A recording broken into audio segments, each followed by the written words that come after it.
Welcome to the Psychedelia Podcast, where we talk about the third wave of psychedelics. Through our many wide-ranging conversations with scientists, policymakers, entrepreneurs, and event organizers, we bring you an exclusive look into the many minds of the psychedelic world. It's time to let the word out about psychedelics and how they can be used as tools to benefit both the individual and the community.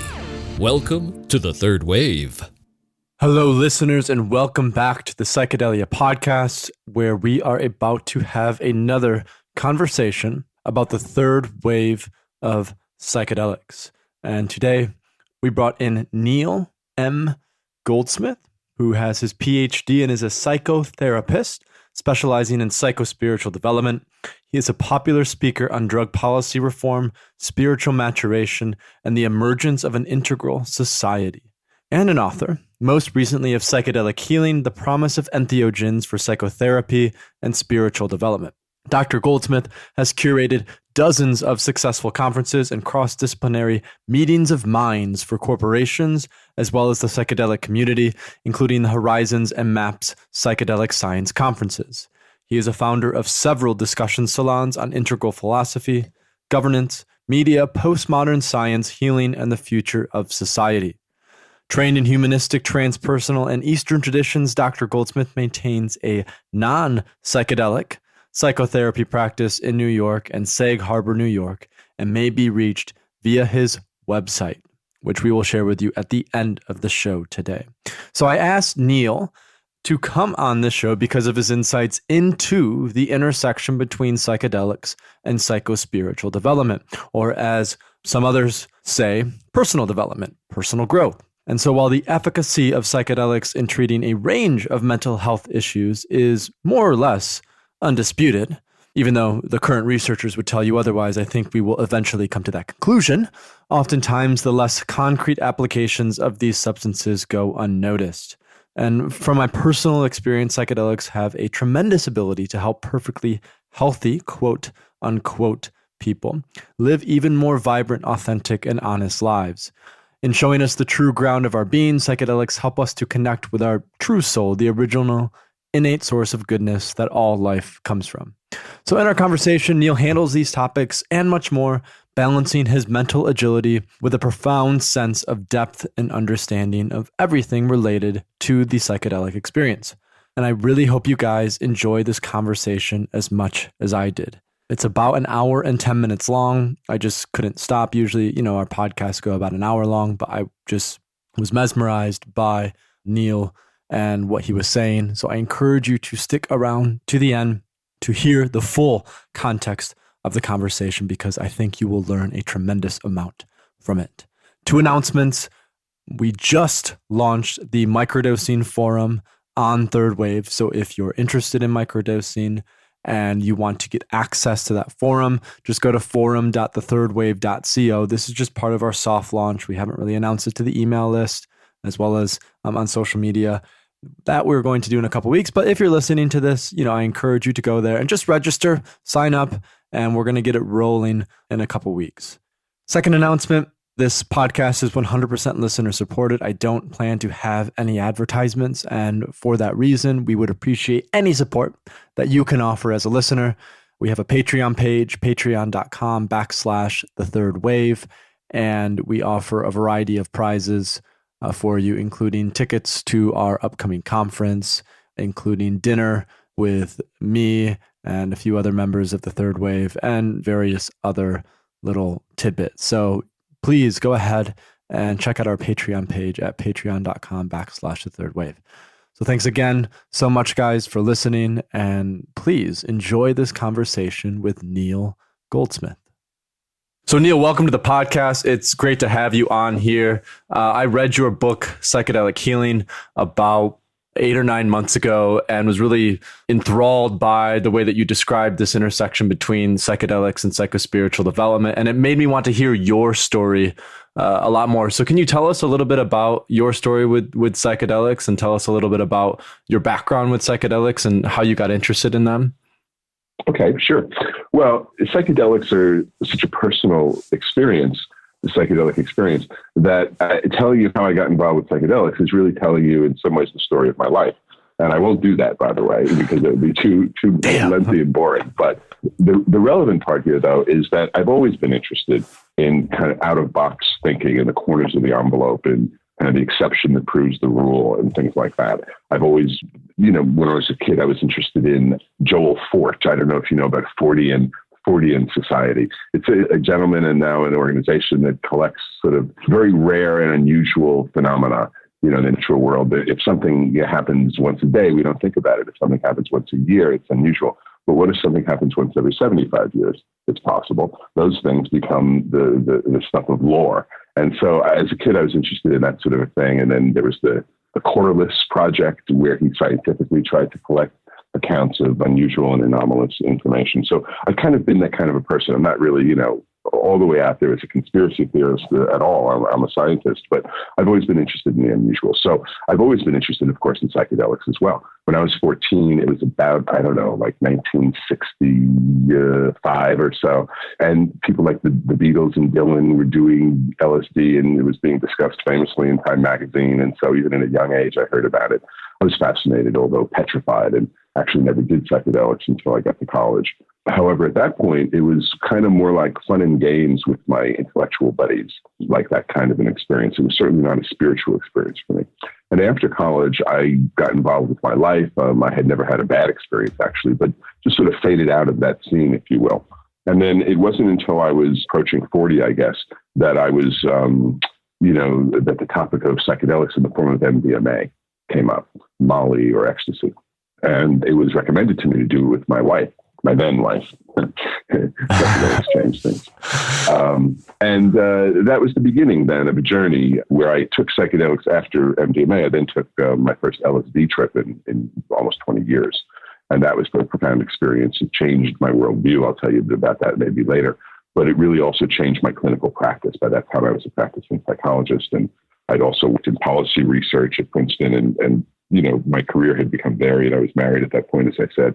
But the experience of psychedelics at that point in my 40s was I would do them alone rather than with friends. It was introspective rather than intellectual, and very profound and, as I said, transformative. So in a large nutshell, that's kind of how I approached and then got involved with. And then at that point, by the way, just to finish the story briefly, I began to apply my professional skills, PowerPoint and things like that, to psychedelics, professionally doing presentations, ultimately writing a book, as you mentioned. And continuing as a psychologist, I've been not only a clinician, but also interested in policy research. Like I said, working at Princeton and other places. And so AT&T and American Express most prominently.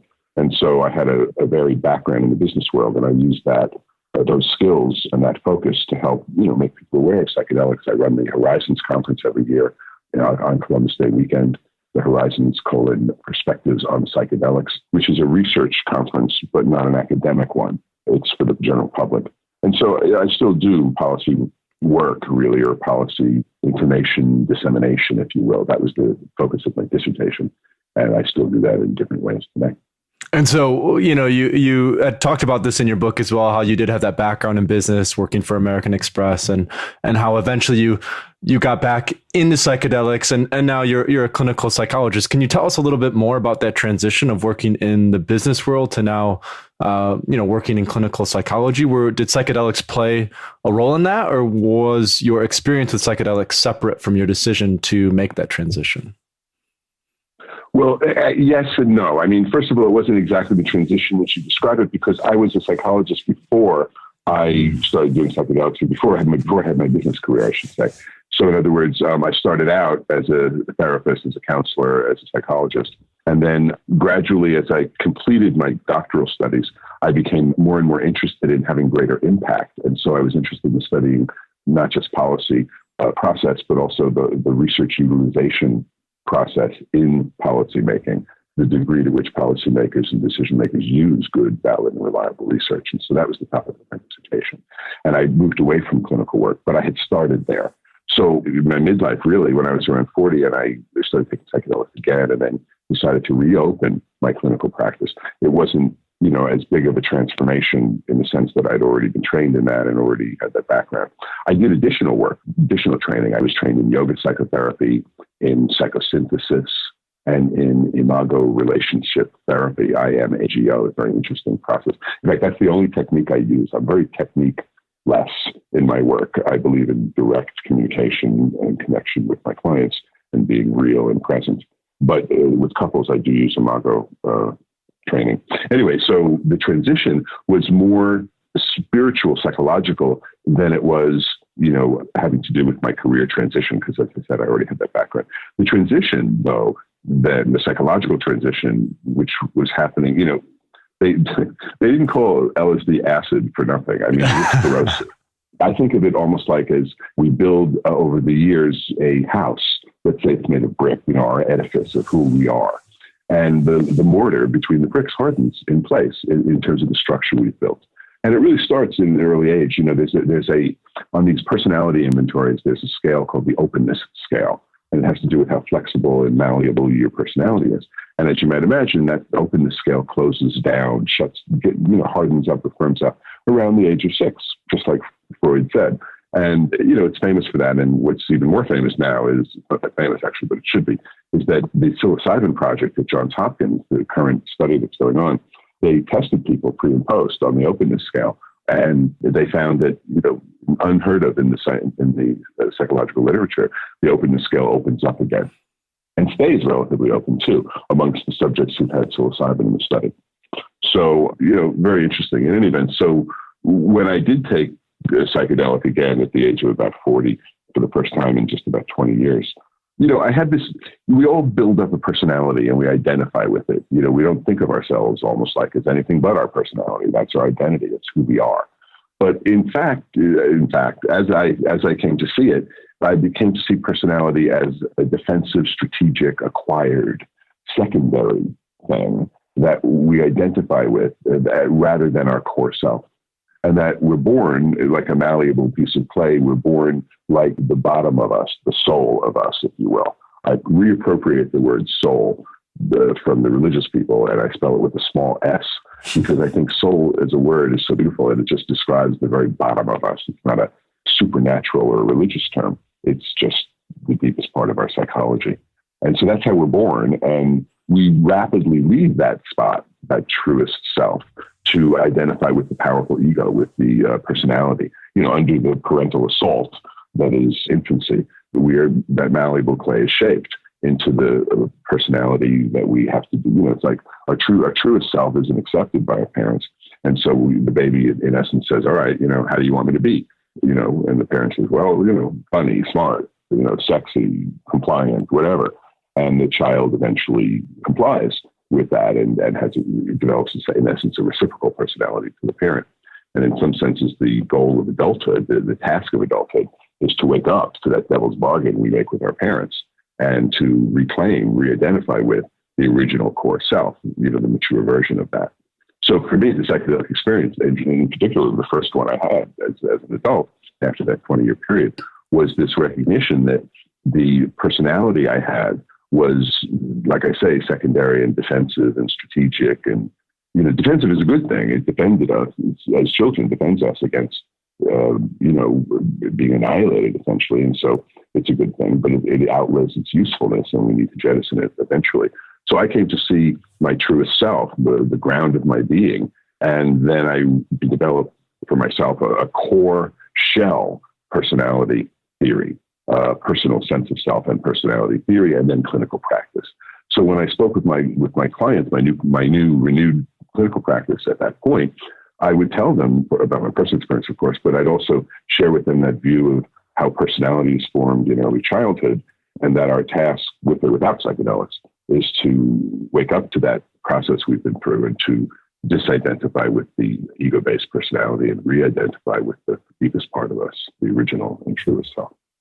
And so would you say, keep going. I was just going to say, so to answer your question, sorry, that's how psychedelics, that's how I got interested again in psychedelics, how it influenced my clinical practice. And so would you say, like, kind of digging deeper into that last point that you made, would you say psychedelics are the most effective tool that we have to facilitate that change, to understand and get to the ground of our being? Would you say it is just a tool that we can use? and that there are these other accessible ones as well? Well, in asking the question, it's a good question, and I basically agree with it for a lot of reasons I'll just describe in a second, but realize that the question about looking for a tool is a tool to accomplish what? And it's the what that's the transformative thing. And that's why rhythm, dancing, sensory deprivation, and sensory overload. Interesting how both would create an out of mind or out of ego type experience and help us re-identify with that core, profound, deepest soul. Both would. Why? Because they're both not normal walking, day-to-day waking state. And so when you get hit with sensory deprivation or sensory overload, you start realizing, wait, this is an altered state. This is different. There are altered states. There are different states. So psychedelics are one tool of many. Now, having said that, it's absolutely true. Nonetheless, if you look back into cultural history, you find that culture after culture, every culture really is on the planet in history that's ever had access to psychedelics, visionary plants, if you will, has used them, has incorporated them not just in their spiritual practices, but also in their cosmologies, in their worldviews. So psychedelics, because they're the most powerful and the most reliable, are, yes, indeed, the preferred tool. But it's not the only tool, and it's not the tool, actually, that's the issue here. Over the years, I've been very enthusiastic about psychedelics, and yet over the years, I've come to recognize more and more that it's not really, that psychedelics is really not even the point. Psychedelics are endlessly fascinating and powerful and novel for us in this culture, but psychedelics are not the point at all. The point is awareness, is that maturation, is in-touchedness, integration, health, basically, hygiene, if you will. Psychedelics are that tool, yes, but we shouldn't mistake the tool for the task. And yet, going through that task and reaching that point of integration and reaching that point of maturity and hygiene is what so many people, I think, need in a culture and a society like we're living in today. And it's exactly. See, that's the point. It's the culture and the society that ultimately needs to change. So psychedelics are sort of like Buddhism in a way. Like you want to try to. Buddhism says no one's enlightened until all sentient beings are enlightened. So the idea of bringing in the tool to accomplish this task of getting deeply in touch with who you really are is something that's impaired really by the society. It's the reason why we need the tool in the first place. We have this devil's bargain. We developed our frontal lobes, our brain. We evolved the ability to intellectualize, categorize, and it's helped us enormously in terms of survival, but it's alienated us from a more profound Gestalt kind of connection to nature and therefore healthfulness and spiritual in-touchedness. We've made the Cartesian devil's bargain. We've split off the mind from nature. And so psychedelics are enable us to see the netherworld, to reconnect with the essence and to remember. That's why the tribal peoples pray to the tree before they chop it down, and they only chop down one tree, unlike us. Or same with the buffalo, with the Native Americans and how they would treat the different animals. Yeah. And so then kind of going into this point a little bit deeper, when I speak to people about psychedelics, people within our culture, sometimes just strangers that I meet in airports. I was reading Joseph Campbell book, I think one of his Masks of God's book, Oriental Mythology, it might have been. And a woman came up to me and she was very interested in it because she had studied mythology herself and she had read Joseph Campbell before. And so, one thing led to another. And I was talking about ayahuasca and mushrooms and these other things. And she made a point that a lot of people make in this current day and age is, they have this understanding that maybe psychedelics can facilitate this transformation, but they're a drug, and that relying on anything external to facilitate this transformation is ultimately a sign of weakness, and that instead people should meditate or should just go out in nature. How do you engage in those conversations? How do you speak to those people when they bring up points like this? Right. Well, I don't know. I mean, it's tough really in a way because that person, is so imbued in the culture and so conceptually immersed really in this particular perspective. It's not just a view of psychedelics. It's a view, not just of drugs. It's a view of, shoulds and courage and culturally defined definitions of. So there's a lot of baggage in there, if you will. Baggage isn't really a great word, but context, let's call it, that makes such a conversation difficult. But, I would just speak my truth gently, without stirring up the emotions. The word drug itself, earlier I talked about psychedelics and then I said visionary plants. Mm-hmm. It's another term. drug is a term as well. But, the issue isn't so much the drug as a term, although that is an issue. It reflects the views of society. But the idea of taking shortcuts or not, what did you say, that it was a cop-out or? Yeah, like it's a reliance on this external thing, it's kind of like. Oh, yeah. Yeah, I understand the concept. There was I think you said it was lazy. I think you said that was the word. And so that idea that, I don't know, taking a ritual or a substance for that matter as being lazy is an interesting mindset. And it comes, I think, from Western Christian kind of Calvinist kind of approaches to life. I don't know. I mean, it's not exactly my area of expertise. Well, I guess personality would be, but, her specific religious beliefs are not. Like I say, I would speak my heart to her and try to just get her to feel at a gut level what I feel. Because I think, the intellectual communication, the concepts, she's got a conceptual framework in place that's very strong, I'm assuming. So I wouldn't try to dismantle that, but rather I would try to share the depth of my experience. I mean, if you were to have spoken to that woman and cried about something very profound that you'd experienced, perhaps that would have communicated the significance of the substance or at least the purity of your intentionality. I think you're absolutely right in that. It's engaging in that conversation that I've also thought about in terms of, changing our cultural perception of these visionary plants, of these substances. You mentioned how even the word drug is very harmful. I was talking with Ken Tupper, who spoke at Horizons this past year. Who is doing? Did you interview him for this show? I don't think I was. So I went to the World Ayahuasca Conference right after Horizons, and I think he can't be interviewed on podcasts. He said, really? Because because of his job. Yeah, because he works for the Victorian government. I'll send him this podcast for him to listen to it. But I was speaking with hero. Him. Yeah, he's phenomenal. He's brilliant. Brilliant. The stuff that he's written about, like the role of reverence and awe and mystery in education. Everything he talks about is filtered through his maturity and his mature, brilliant worldview. So I have nothing but good things to say about Ken and he spoke at Horizons, and I had a chance to hang out with him while he was in New York a bit, and he spoke at another event that I had sponsored, and he's just brilliant, wonderful guy.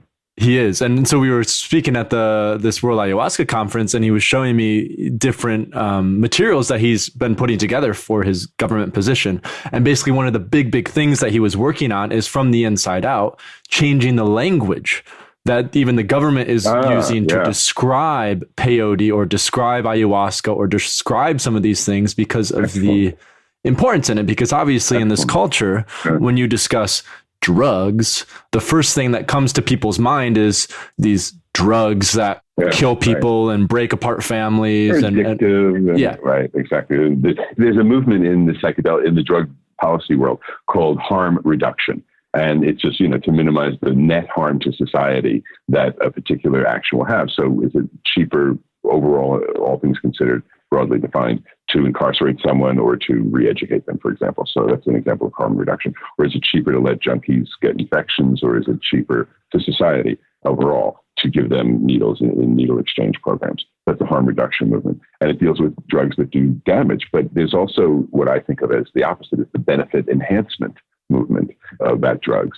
And that would be like psychedelics, for example, and distinguishing between those two types of substances or drugs. When I present on this topic, I say to people, well, LSD, I'll be talking about LSD, is the most powerful pharmaceutical ever devised by humans, and the most powerful spiritual sacrament ever identified by humanity. Take your choice. I mean, and frankly, the distinction between those two, between a spiritual sacrament or a pharmaceutical drug, is spurious, because the drug, in this case, the Western society drug of LSD, works through touching your soul. And the spiritual sacrament works by triggering neurotransmitters. So really, are we talking about two different things, or just two perspectives on the same thing? And then again, the experience of the substance is mediated by the cultural perspective we take on it. Is it a drug or is it a sacrament? And then that goes back to, I think, how we've been brought up in our culture in terms of our perception of drugs and substances, getting back into what you had briefly touched on before, the more puritanical Christian values that dictate everything that we perceive and whatnot. So I'm going to keep pushing forward with this. In this last part, you had mentioned about these benefit enhancement aspect of psychedelics, and your work is a lot in the psycho-spiritual development, this kind of releasing or unshelling of the personality to get to the core of the true self. So just briefly, before you mention these benefit enhancement aspects of psychedelic, and when you say that term, the first thing that I think of, and that probably a lot of people in our culture think of, is the growing use of psychedelics in entrepreneurial, tech type, Silicon Valley circles. What's your perspective on that growth and emergence of psychedelics in those sorts of circles? Well, it's just briefly to contextualize that, because just in a vacuum, it's hard to really understand, and it becomes a unique phenomenon. But it's really not unique, because the whole culture is going through this sort of a change. You find the psychedelics research having been permitted. Actually, it's interesting. It's been permitted again since the early 90s through both Bush administrations, with the head of the FDA appointed by Bush the Greater, and yet permitting the research to continue without. Hopefully that'll continue under the Trump administration, but the research is now, the cat is already out of the bag on the research. It's being published, and it's difficult to go backward. Unlike during the 60s, when the internet wasn't around, it was easier to close things down. Nowadays, I think it would be pretty much impossible to do so. They just go, to Europe or what have you and do research. So the psychedelics are being researched and then being talked about in the press. There's lots of small psychedelic societies cropping up everywhere. The first of them was started by this Evolver organization, Evolver.net, I think, that started what they call spores in local communities. And now there's lots of them everywhere, psychedelic societies. And then there's the New York Times and the New Yorker magazine, and everybody else, has been writing favorably. I was at a meeting, actually, a psychedelic integration session held by the Psychedelic Integration and Continuing Care Program of the Center for Optimal Living in New York City. And the sponsor was talking and saying, well, we really need to manage the press, because they really do go over the top talking about the benefits. And she just went on with the briefing she was giving. And I laughed inside, because only 5 years ago or so, 5 or 10 years ago, we would have, talked about managing the press because of all the horror stories that they insist on focusing on to sell newspapers and stuff like that. But that's not the case anymore. So the society as a whole is changing, and part of it has to do with the wave-like phenomenon with which change happens, or stepwise oscillation between a liberal and conservative, or Dionysian and Apollonian approaches to life. And so in the 60s, we had an outburst that was sort of suppressed. But now, a generation later, in the 60s, the heads of the FDA or the DEA, the drug enforcement organizations and whatnot, regulatory organizations, were raised in the 40s and 50s. And for them, drugs were like the devil's work. There was a devil, such a thing as a devil. Nowadays, the heads of those agencies went to school in the 60s, basically. And although they may not have imbibed in drugs themselves, the guy down the hall who took, LSD all the time is now a famous attorney. Or the guy down the hall who, took whatever all the time is now a doctor. So they may not be enthusiastic, but I think they're not looking at it as the devil's work anymore, and they're allowing the science to proceed. So society as a whole has changed. So one of the phenomena, of course, is that people in Silicon Valley have always used psychedelics, by the way. It's, John Markoff, a reporter from the New York Times, wrote a famous book, What the Dormouse Said, about the use of LSD and psychedelics. This was written, I think, in the 80s or so. So it never really stopped in California nor in Silicon Valley. What's different nowadays, I guess, is the advent of microdosing. And people do different things with psychedelics, mostly LSD. But microdosing is something very specific.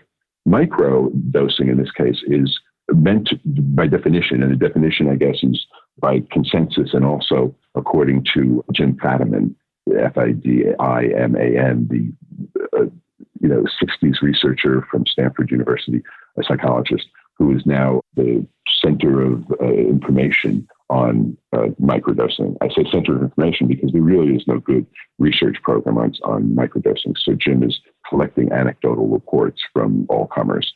And so you can send him your reports on microdosing. But he describes what microdosing is. And microdosing is something which, unlike many people think of it as a really small dose that, you feel really good and you see little rosy colors, but you don't really trip really hard. That's not microdosing. That would be, if you will, what you might call a museum dose. A museum dose is any dose that's really low and that you can handle well enough to go to a museum and be in public, etc. But microdosing specifically, not that. Microdosing is sub-noticeable. It's if you see colors at all or feel anything inside kind of like good or spiritual or what have you, that's not microdosing. That's too much. You need to step down from that level to the first point amount at which you don't feel anything. And that just sub-noticeable amount is microdosing. And that needs to be done, according to Jim again, every twice a week at tops. I'm talking about LSD or psilocybin because of tolerance buildup. If you did it every day, the effectiveness would diminish. So twice a week. And after about a month, what's supposed to happen is a uplifting or uplifting isn't even the right word. It's just a normalization or healthiness, what you might expect to come optimally from Prozac, for example. In other words, let's say, the example I give is, let's say you have a psychedelic experience on Saturday, and it's joyous and perfect. And that Sunday, you write furiously in your diary, and you're still kind of feeling it a little bit. And Monday, maybe you even take off from work and, just go out to nature, and you're still feeling it a little bit. But by Tuesday, surely by Wednesday or Thursday, there's absolutely no substance in you. You are absolutely not tripping in any way at all, at least not from a drug. But you may be feeling still quite wonderful and really seeing the world differently. Well, it's that Wednesday or Thursday state of mind that's aimed for through microdosing. So the idea is you take a sub-noticeable amount. In other words, you don't know at all that you're tripping. But yet, after a month of twice weekly use, you begin to feel the effects as if you had had a wonderful experience the Saturday before.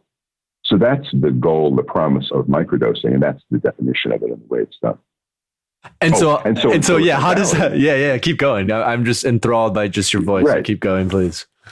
Oh, thank you. So I think what's happened is, there's lots of things that happen in society without medical research at all, or without even regulation. So, for example, in the 60s, when LSD got really big, there was a spike. At first, there was a spike in emergency room admissions.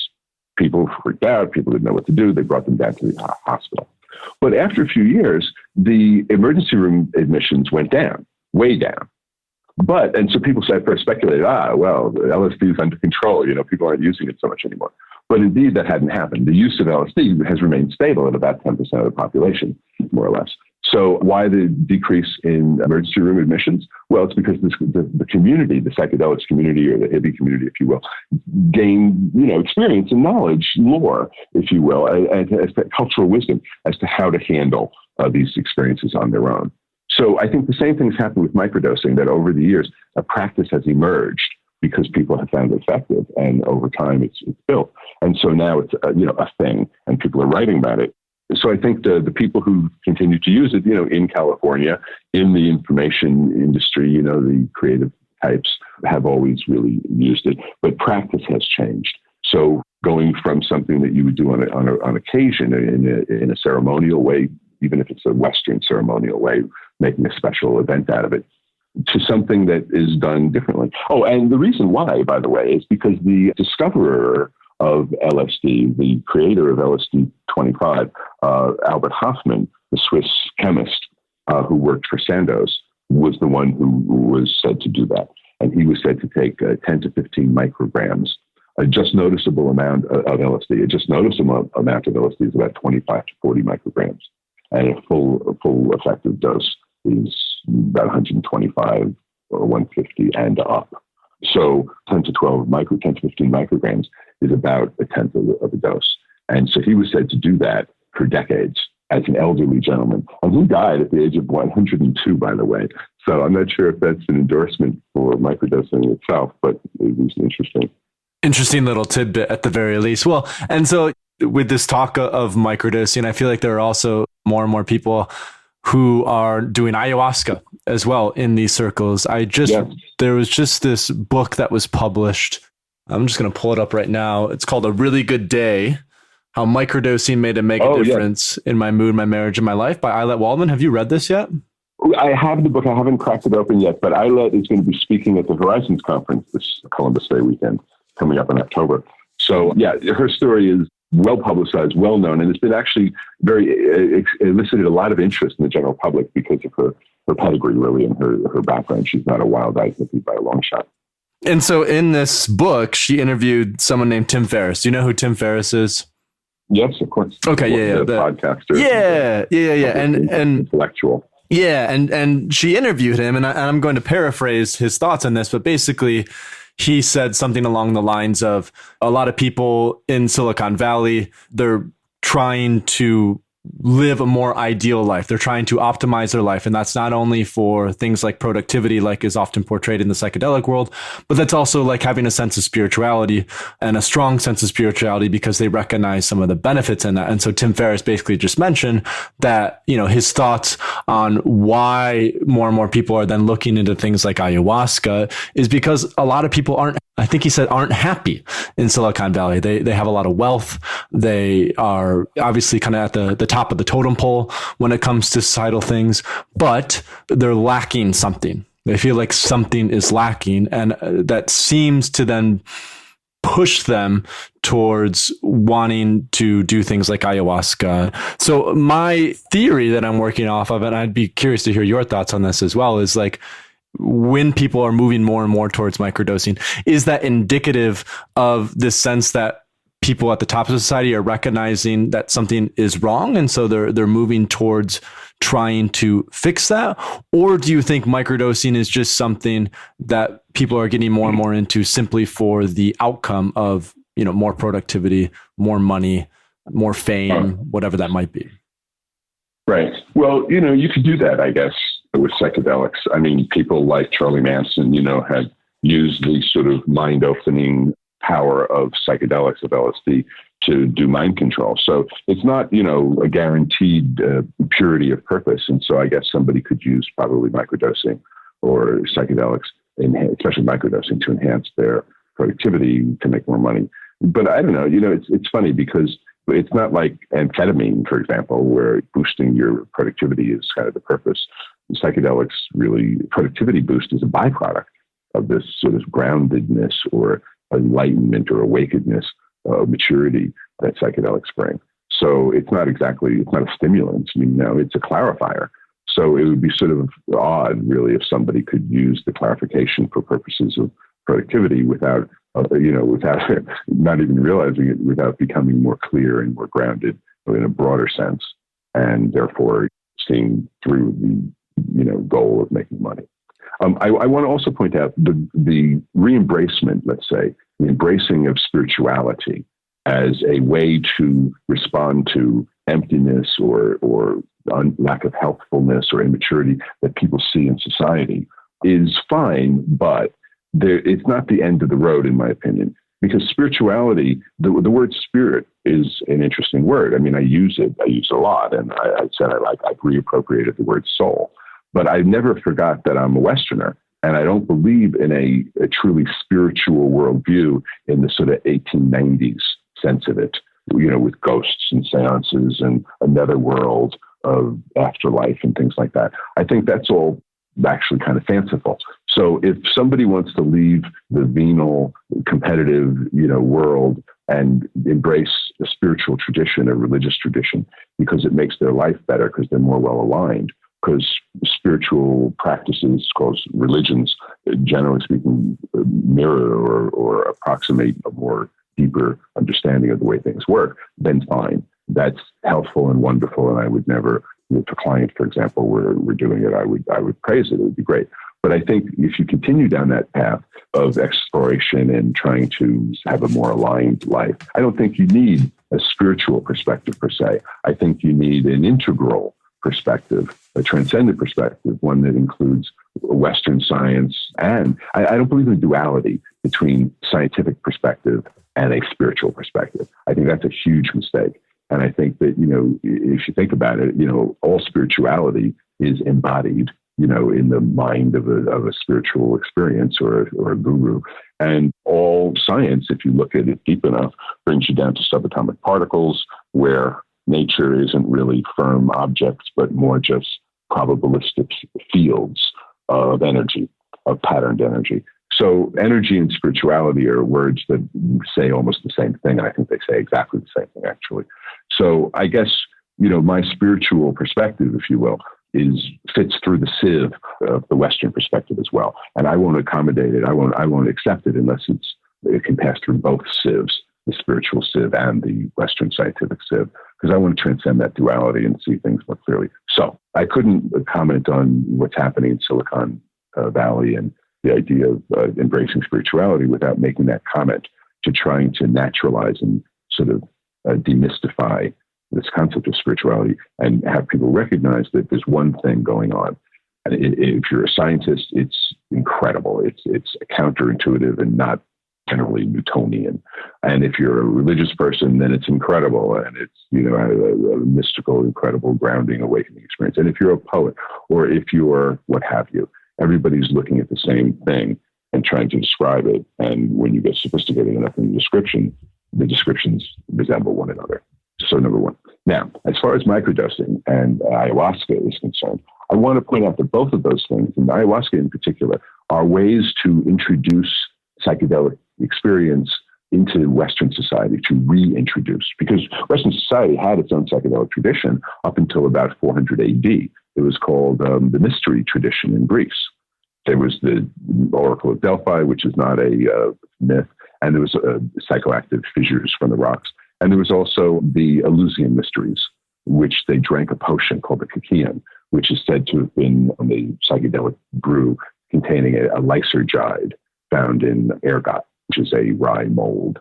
And since the festival was about Demeter, the goddess of grain, there was a lot of scholarship that points to it as being a psychedelic experience. So the West had its own psychedelic tradition, which was cut down by the Christian hordes in the 4th century.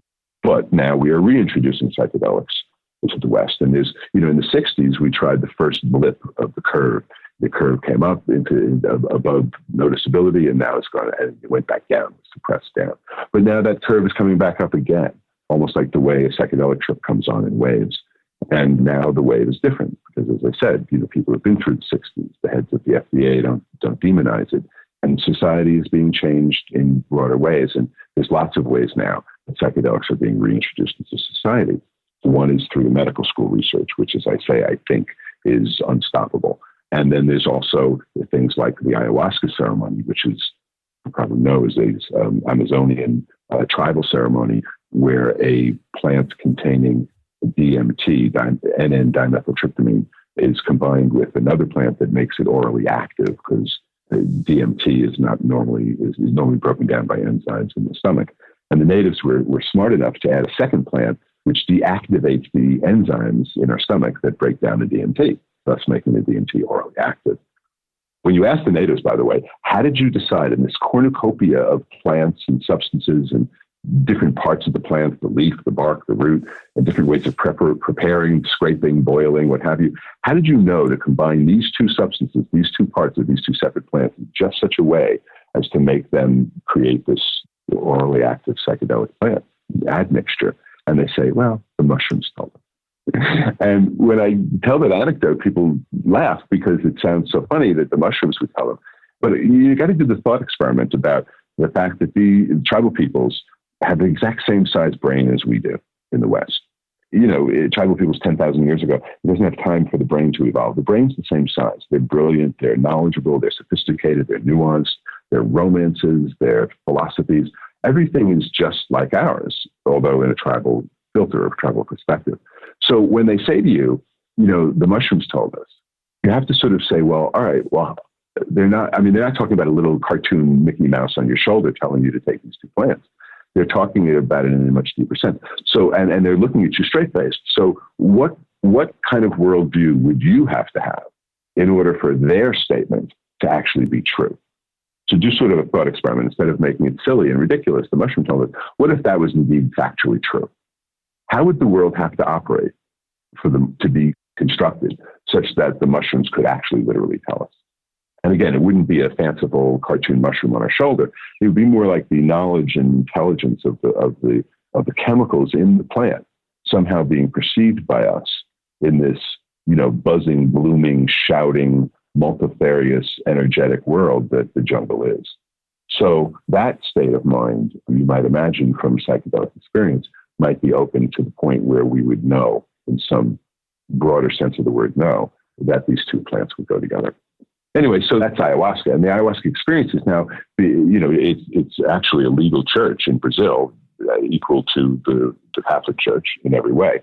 And the ayahuasca ceremony is being brought up to the north, to the U.S. and Europe, primarily through two organizations. One is the Santa Daime, which translated means, give me, Lord, give it to me. Just give me that vision. And the other one is the UDV, the Unie de Vegetal, the unity of the plant. And so both of those organizations have had court successes in the Supreme Court in the case of the UDV. And so they are allowed to practice their religions under the Religious Freedom Restoration Act in the U.S. So that approach is more ceremonial and kind and gentle and, very soulful and spiritual and loving and very, very different from, in the 60s, we had the acid test, the electric Kool-Aid acid test of Ken Kesey and his merry pranksters. And that kind of approach was much, much more in your face, with larger doses for that matter. Whereas the ayahuasca ceremony is not in your face, it's gentle. There's always a half a dozen, people in white robes there to help you have a wonderful experience who are not having the ayahuasca themselves, who are just there to share the experience with others. And so if you have to introduce or reintroduce psychedelics into Western society, a gentler approach of the ayahuasca experience, or the gentler approach of the microdosing experience, which is sub-perceptual, or the well-grounded approach of the medical school research. These are all ways in which psychedelics are being reintroduced in a more effective way now. And one of the ways it's being expressed is in microdosing in Silicon Valley. But artists, for example, there was a book called Are You Experienced? A takeoff on the Jimi Hendrix title, but written by the art critic for the New York Times, talking about the influence of psychedelics on the modern art movement for the last 100 years. And every walk of life. Francis Crick was said to have, he was an LSD user, and he was said to have found the LSD experience useful in his conceptualization of the double helix nature of DNA. Kary Mullis, a Nobel Prize winner for the genome sequencing device, the thing that made the Genome Project possible, the mass production of human genes, came up with that. He was a surfer dude, actually, a scientist and Nobelist, of course, Nobel Prize winner, and yes, a San Diego surfer dude from California who attributes his discovery of the genome sequencing device to his use of LSD and onward. And it's not just LSD. Again, it's not this substance. It's not this magical, don't run out and take LSD. Please don't run out and take LSD or any psychedelic. Because first of all, it's not the substance itself. It's not going to work. It's not going to achieve its magic. It's the effect on your mind. And that takes understanding, grounding, knowledge, wisdom, guidance, cultural context, tribal context. We don't have it anymore. And all those things are what makes a trip effective. Just taking a chemical is going to be worse than effective, because if you're not prepared, if you're not mature, then it would turn you off and give you a negative experience. I used to say that the primary contraindication for the use of psychedelics is immaturity, that we shouldn't give psychedelics to anybody under the age of 40, which, by the way, is not exactly true, but it does get people's attention and draw attention to the idea that psychedelics is not just, pop a pill and you'll be more mature or attain enlightenment. That's actually the opposite of the truth. Yeah, absolutely. And there are lots of little kind of thoughts that I want to follow to their full extent, but there are so many in there that it would be difficult to do just one. But the one that I do want to kind of ask you more about, I had listened to a few of your previous interviews, and you had mentioned that you had done some studies and work in futurism and things of that nature. Is that correct? A little bit, yes. A little bit? Okay. Because... Well, my job, when I was at American Express and AT&T, I was in charge of emerging technology strategy. That's what I was thinking of. Yeah. So I had to talk about the idea of identifying the best of what is known and the leading edge of technology and then introduce it into the company in the most effective way, dealing with the human element. I'm a psychologist, so the idea of change management and integration was part of the job description, actually. Okay, so that's a better emerging technologies and the integration of those into an organization. And so, what I wanted to ask you about with all this talk about both microdosing and ayahuasca in these business leaders in the next gen world, we seem to be entering a stage of post-capitalism, or at least that's the hope. And that is a positive hope from a lot of people's perspectives, because free market capitalism that really doesn't take into account the externalities that it causes and the harm that it causes. It's been very destructive. And so what are your thoughts in terms of, 5, 10, 15 years down the road with more and more business leaders who have done psychedelics? How can that help to facilitate a transition to just a healthier culture in general? Well, you say that we seem to be entering into a post-capitalist world. And while I agree with your analysis of the problem and of the situation and of the nature of capitalism, I'm not sure I see a lot of evidence of us entering into a post-capitalist world, at least not now. So to be kind to you, to be fair, really, I think what you're really saying is that you see the beginnings of that, because the beginning, that would be a much better way of putting it. Yeah. I agree with you, I guess, but it's not a sure thing.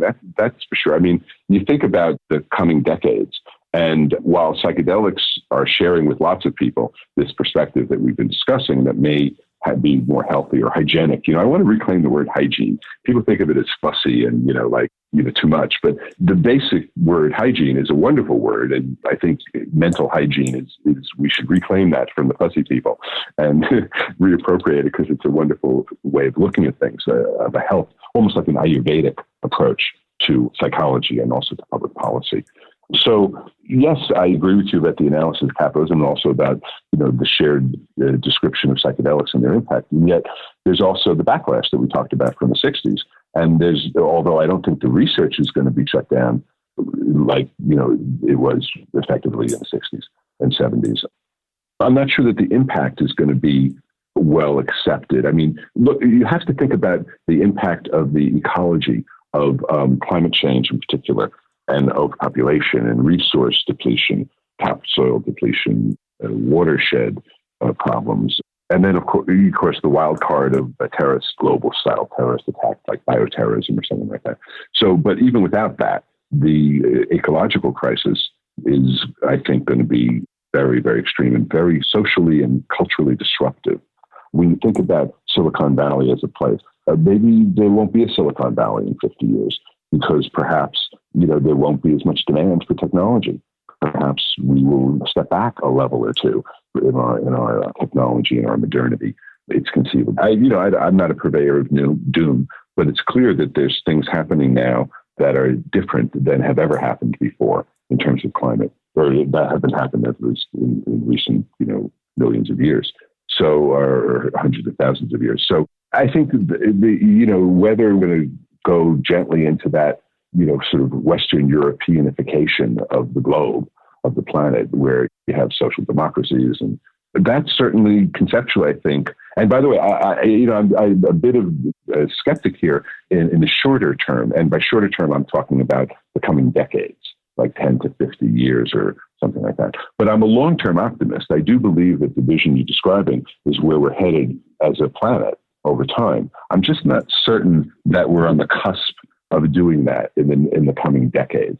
I would like to think that was the case. And it's possible that the crisis that I think we're going to be facing in the planetary global climate contextual kind of cultural context crisis we're going to be going through could very well trigger a massive kind of like awakening and brotherhood, in a sense, like I say, the mass Western Europeanification of society. But I'm not convinced that that's going to happen in that time frame.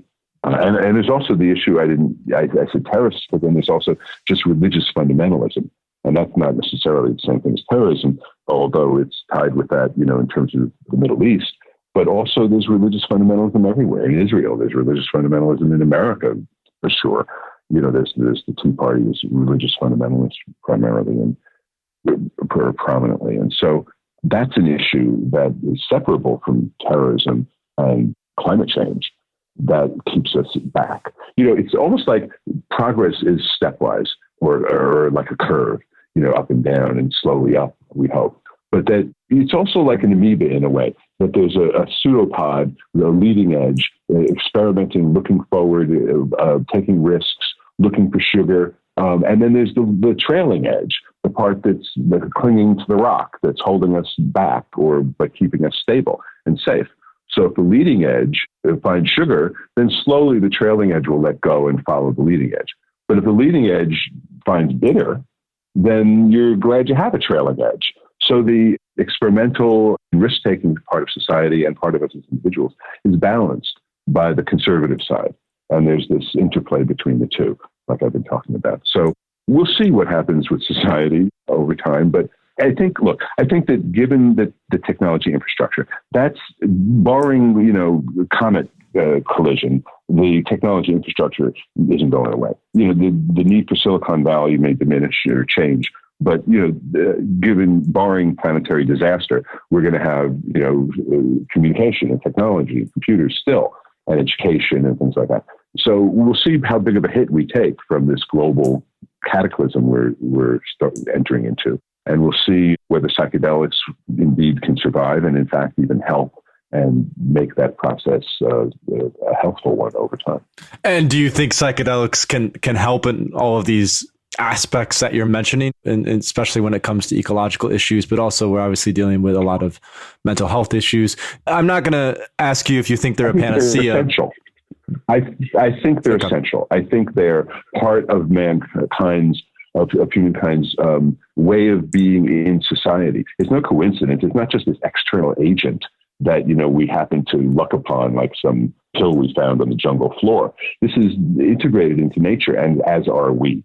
And so it's a symbiotic kind of stew of biology out there in the jungle that includes plants and animals and organisms that eat the animals and the plants. And so, it's all one big stew. And yes, I think the rediscovery of psychedelics over the last, depending on how you want to count it, 100 years or so, mescaline was first studied in the West, and peyote was first studied in the West, and mescaline extracted from it in the late 1800s, and then LSD in the early 1940s, and continuing with our continued research now.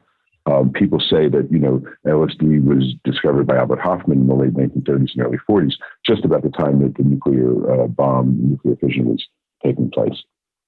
Yeah, the story of how he rediscovered that in 1943 when he just kind of randomly it sounded like just an intuition that there was something different about LSD 25. He took it back off. The 25th, right? They call it LSD 25 because there were 24 earlier. Exactly. And he specifically synthesized the 25th version.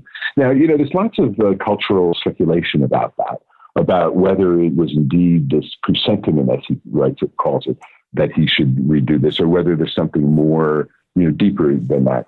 There was lots of secret societies and different speculation about the Knights of... Knights of Templar? Is that the... The Templars, yes, the Templar Knights, and the different secret societies, and that there was people in the south of France, and then there were groups, and then also in Switzerland and Germany, and that he was actually friends with and members of certain organizations. And it's conceivable that, the church had something to do with preserving the knowledge of psychedelic spirituality through the Dark Ages. And lots of, I'm not sure what to think about that, frankly. I raise it because it's curious and interesting. And the idea of him just thinking about the 25th substance and redoing it, which gets some presentiment, is a little bit too fanciful for me, actually, to think about, a little too kind of, spiritual in a way, in that sort of fairy tale sense of the word. Does it sound similar to you, though?